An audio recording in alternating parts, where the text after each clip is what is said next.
오늘 드디어 에스더서 마지막 날입니다. 좀 시작하면 끝이 반드시 옵니다. 우리가 생각할 때는 가는 길은 멀어 보이지만 마지막에는 끝이 있다는 것을 늘 이렇게 마지막 시간이 되면 경험하게 됩니다. 에스더서의 시작 부분을 했을 때 에스더의 그 내용이 어떻게 진행이 될까 이런 고민들을 했던 기억이 납니다. 그런데 이제 그 절정을 지나서 마지막으로 이 에스더와 모르드게가 하나님의 긍휼과 자비를 받아서 결국은 이스라엘 백성들이 하만의 계계로부터 구원을 받고 승리를 하게 되는 이야기, 이제 마지막 절정이 왔습니다. 29절에 보시면 에스더와 모르드게가 불임절을 확정하는 이야기를 갖습니다. 제가 어제도 이야기 드렸지만 우리가 어떤 역사를 기억한다는 건 굉장히 중요한 일 같습니다. 최근에 있었던 일들을 계속 볼 때 우리가 우리나라의 사건들, 특별히 5.18이라든가 계엄 이후에 있었던 이야기들을 군 수뇌부와 또 그 위에 있는 지도자들이 잘 두려운 마음으로 그것들을 기억하고 생각했더라면 아마 지금의 사태가 일어나진 않았을 것입니다. 또 어떤 부분에 다행히 그런 것들이 계속 강조되었기 때문에 6월 사태로 가는 것까지는 군인들이 또 그 명령을 100% 수행하지 않았던 그런 효과도 있었다고 저는 생각합니다. 그래서 과거와 현재의 어떤 역사적 사건들을 기억하고 기념하는 것은 그만큼 중요한 일입니다. 역사가 사실은 역사 속에서 우리는 많은 내용들 속에 교훈과 또 가르침을 받아야 함에도 불구하고 역사가 반복되는 것은 그 교훈과 가르침을 깊이 묵상하고 상고하지 않기 때문에 일어나는 일이라고 생각합니다.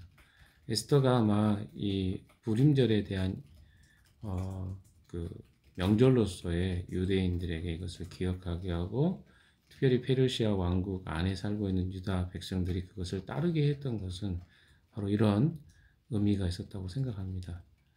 그러니까 그 시대에만 이것들이 기억되는 게 아니라 그 후손들에게 길이 이런 일들이 있었다. 근데 이럴 때 하나님이 우리를 어떻게 구원해 주셨는지 너희는 기억해라. 하나님이 이런 분이시다. 하나님은요, 이스라엘 백성들이 예루살렘 땅에만 살고 있었을 때만 하나님이 아니라 그들이 페르시아에도 포로로 잡혀가서 또 어떤 사람들은 포로로 귀환해서 예루살렘에 돌아갔지만 여전히 남아있는 사람들에게도 하나님은 관심이 있었고 그들의 위협과 또 멸절의 위기 가운데서 그들을 건져 주셨던 것들을 성경의 이야기를 통해서 오늘도 우리에게 이야기하고 있는 것을 보게 됩니다. 자, 이야기는 31절에도 되죠. 이 편지는 이틀 동안 계속되는 불임절을 확정짓는 것이다. 이것은 유다 사람 모르드게와 에스더 왕후가 지시한 것일 뿐만 아니라 유다 사람 스스로도 기꺼이 불임절을 명절로 확정하고 그 자손들로 그때가 되면 금식하며 슬퍼 울면서 지키도록 하였다. 우리가 77절이라고 하는 그 절기는 이스라엘 백성들이 광야에서 초막을 짓고 그러니까 텐트를 치고 생활했던 날들을 기념하면서 일주일 동안을 야외에서 보내는 시간입니다. 그게 77절입니다. 거의 그들이 행했던 모습을 그대로 답습하는 거죠. 그러면서 뭐 어때요? 우리 조상들이 이렇게 생활할 때 하나님 우리를 이렇게 지키시고 인도해 주셨구나. 불임절을 뭐 어떻게 합니까? 그들이 3일 동안 민족 전체의 위기 앞에 3일 동안 금식하며 기도했던 것을 기억하면서 이 절기에 며칠을 정확하게 금식했는지 모르겠습니다. 그러나 그 기간 동안 금식하며 또 슬피 울면서 지키도록 명령했던 왜? 그렇게 할 때 이 의미가 무엇인가가 더 잘 인식되고 각인되기 때문에 그렇습니다. 그래서 32절에도 불임절에 관한 규정은 에스더의 명령으로 이렇게 확정되었고 에스더의 명령에 왕명이 이제 내린 거라는 것이죠. 그것은 글로 기록되었다. 그러니까 글로 기록됐다는 게 왜 중요하냐면 역사 속에 단순히 어떤 구도적으로 후손들에게 전해지는 어떤 그런 구술적인 이야기 아니라 구전이라 그러죠. 그거를 입으로 전해지는 것을 구전이 아니라 명문화한 것이죠. 페르시아의 법에 또 기록에 우리 같으면 역사 실록이랄까요? 이런 것에 기록되어 있으면 우리가 실록에 기록되어 있는 것은요 정가라고 하죠. 그러니까 실제로 그것에 대해서는 사실로 인정합니다. 그러나 어떻습니까? 그렇게 기록되지 않는 내용도 굉장히 많죠. 구전되고 또 사람들에 의해서 또 다른 어떤 이야기들로 전해지는 것들 이것을 우리를 실제로 인정하진 않지만 그럴 수도 있겠다 이런 생각을 하는 거예요. 하지만 이것이 기록되었다는 것은 정말 이 사건이 있었네. 이런 일이 우리 민족에게 있었네. 이거 굉장히 심각한 일이었네. 하는 거죠. 그래서 우리 안에 이렇게 자꾸 어떤 기록들을 잘 남겨놓는 것은 중요하죠. 우리 마음에도 그럴 뿐만 아니라 역사적 사실로 어떤 사건들, 이번에 있었던 12.3 사건이나 이런 것들도 계속 있게 될 것입니다. 그만큼 중요한 일이죠. 여러분 5.18을 겪지 않았지만 5월 18일 날 무슨 일이 있었는지 수도 없이 들리고 반복하잖아요. 역사적 사건이기 때문에 그렇습니다. 이제 10절에 들어가 보면요. 아하수르 왕은 본토뿐 아니라 바다 건너 여러 섬에서도 조공을 바치라고. 갑자기 이런 이야기가 왜 나왔을까요? 그만큼 아하수르 왕이 권력과 힘이 다른 지역과 나라에 미쳤다는 것이죠. 왜? 무엇 때문에 그렇습니까?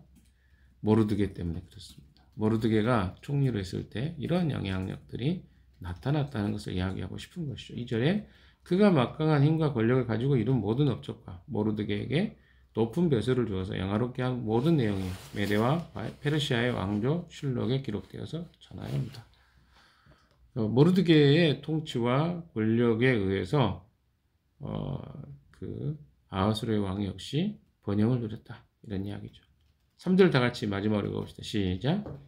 유다 사람 모르드게는 아하수르 왕 다음으로 실권이 있었다. 그는 유다 사람들 사이에서 존경을 받았다. 특히 자기 백성이 잘 되도록 하였고 유다 사람들이 안전하게 살도록 애썼으므로 같은 결의인 유다 사람은 모두 그를 좋아하였다. 예.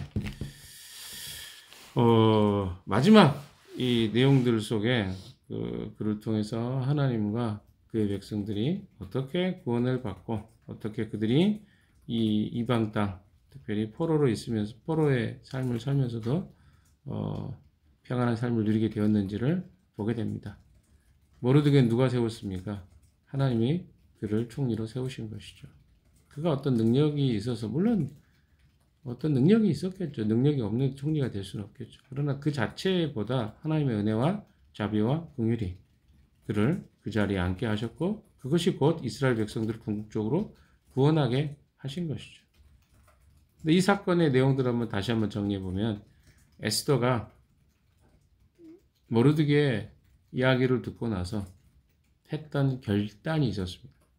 만약에 왕 앞에 왕이 허락도 하지 않고 나아가면 죽임을 당할 수 있습니다. 그러나 지금 민족의 위기 앞에 내가 내 목숨 하나 지키기 위해서 혹시 죽을 수 있는 가능성이 있다고 왕 앞에 나아가지 못하는 것이 아니라 만약에 그렇게 하고도 왕이 나를 죽이면 죽겠습니다.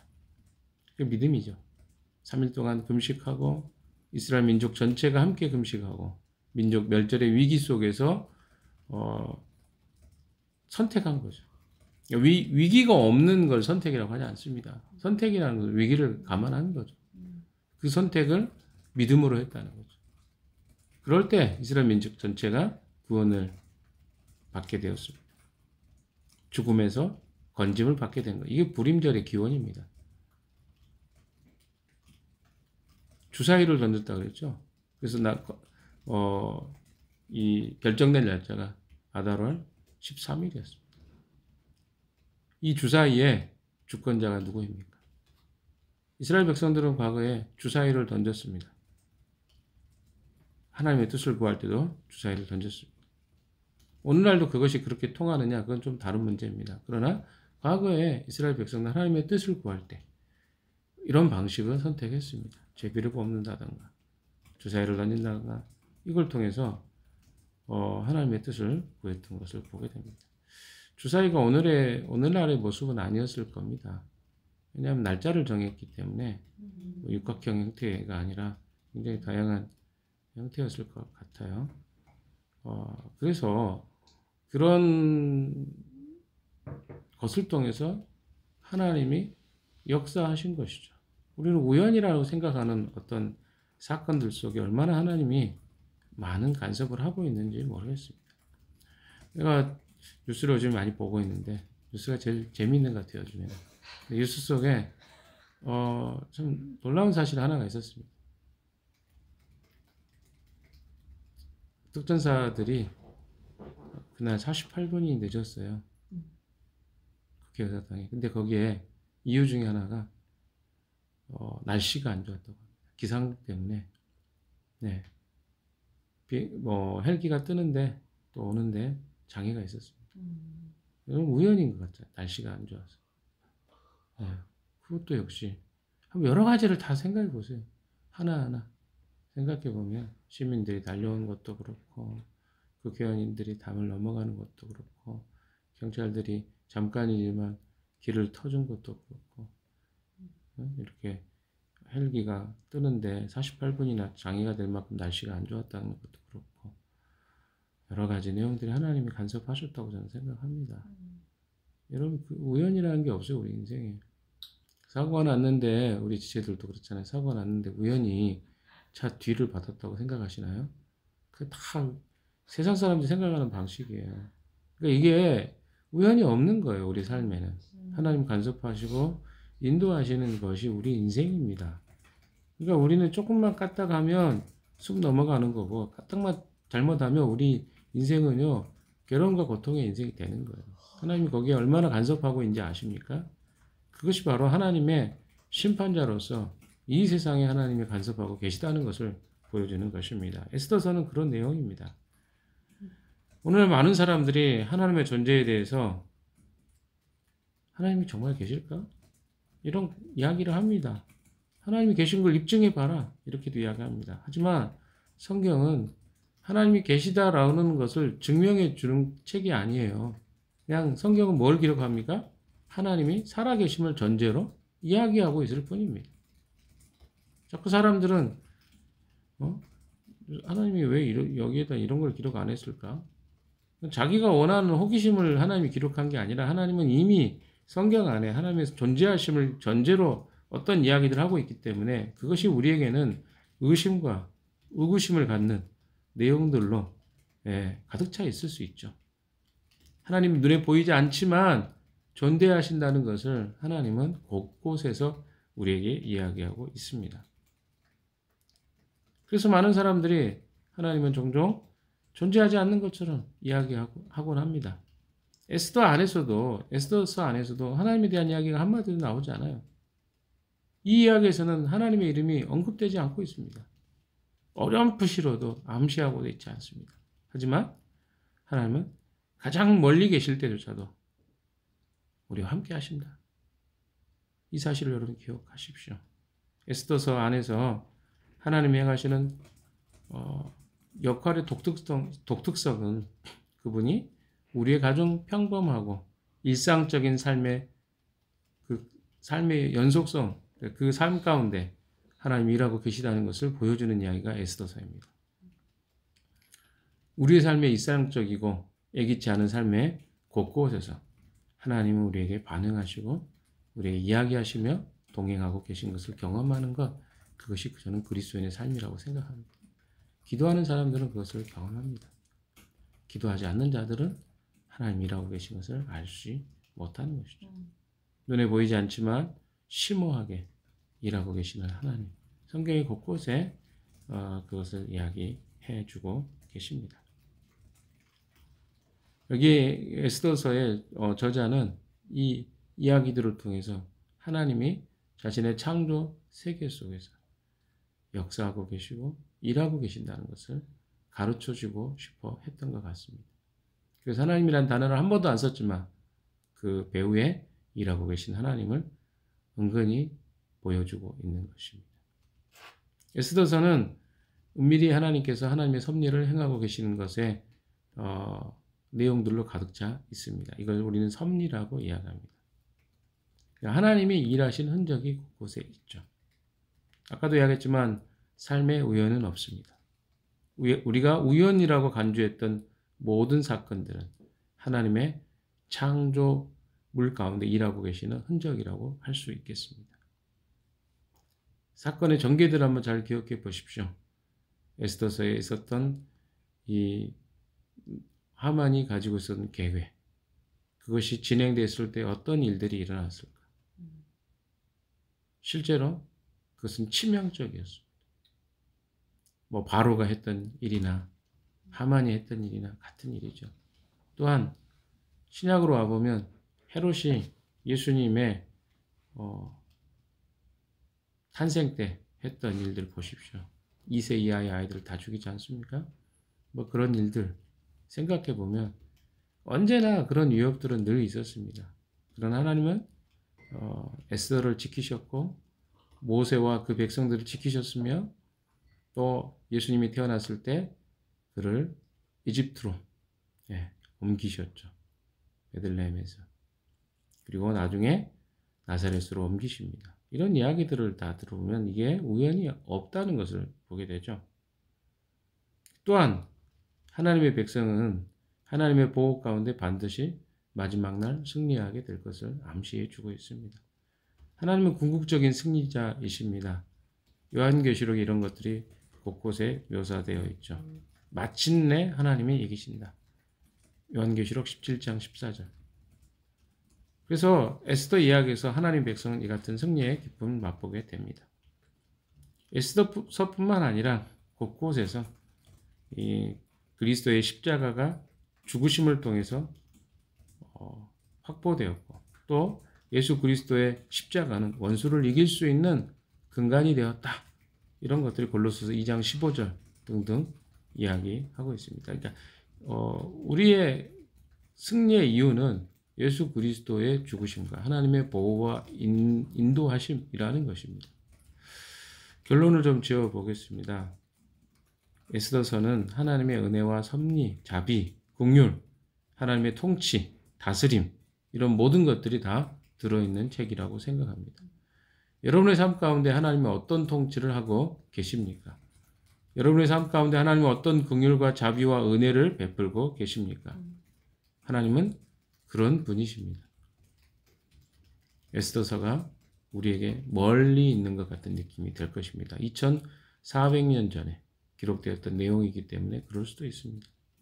그러나 하나님은 여전히 지금도 우리의 삶과 인생 가운데 간섭하십니다. 우리의 역사 현장에 동일하게 주님은 하나님이 일하십니다. 물론 완벽하게 주님의 나라가 완성된 것이 아니기 때문에 완벽한 하나님 나라의 모습을 우리가 보기는 어렵습니다. 그러나 우리 민족의 역사와 우리 삶의 곳곳에서 위기 가운데 하나님이 어떻게 간섭하고 계신가는 우리는 간접적으로 경험하고 있습니다. 이번 12.3 사건을 통해서도 하나님이 얼마나 간섭하셨는지 아까도 이야기했지만 이런 곳곳의 흔적들이 있습니다. 만약에 그렇지 않았다면 어땠을까? 끔찍한 일들이죠. 우리가 이렇게 자유롭게 돌아다니지 못합니다. 이건 사실입니다.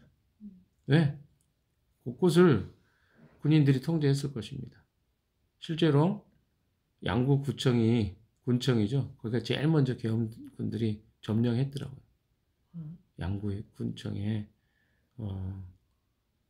그날 가장 가깝기도 했고 가장 열심히 했기도 했겠죠. 원래 계엄군이 전국 계엄령이 발표가 되면 군인들이 모든 기관들을 다 통제하게 됐습니다. 뭐 군청이며 구청이며 시청이며 다 군인들이 원래 포진하. 근데 거기에 그날 밤에 가장 먼저 포진한 데가 양구 군청이라고 하더라고요.